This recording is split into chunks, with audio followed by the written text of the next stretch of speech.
નમસ્કાર મિત્રો, હું છું ડૉક્ટર જિજ્ઞા ત્રિવેદી. જયવીર હોસ્પિટલ વતી આપ સૌનું સ્વાગત કરું છું. ભારતમાં આખા વર્ષમાં ઘણા તહેવાર આવે છે, જેને આપણે બધા સાથે મળીને આનંદ અને ઉત્સાહથી ઉજવીએ છીએ. દરેક તહેવારનું પરંપરાગત, સાંસ્કૃતિક, શાસ્ત્રીય અને ખગોળીય મહત્ત્વ તો હોય જ છે, પરંતુ આયુર્વેદિક મહત્ત્વ પણ હોય છે. મકર સંક્રાંતિનું આયુર્વેદિક દ્રષ્ટિકોણ શું છે, પૂજા દાન આદિ વિધિનું શું મહત્ત્વ છે, ઋતુનું શું મહત્ત્વ છે, તલ અને ગોળના સેવનથી શું લાભ થાય છે, એ આપણે આ વિડીયોમાં સમજીશું.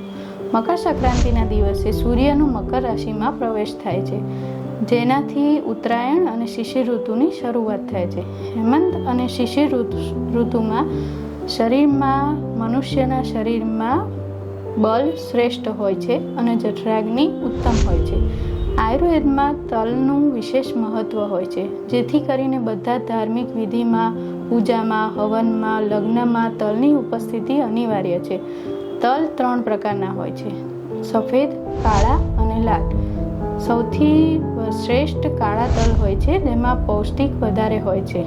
આયુર્વેદના 6 રસમાંથી 4 રસ તલમાં હોય છે.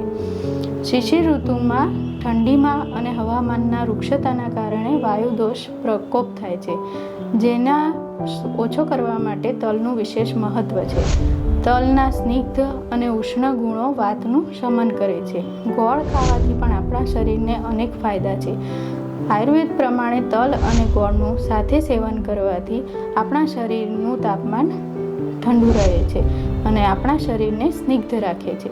સાથે જ રોગ પ્રતિકારક શક્તિ વધારે છે, રક્તવર્ધક છે, તેમજ સાંધાના દુખાવા માટે પણ ફાયદાકારક છે.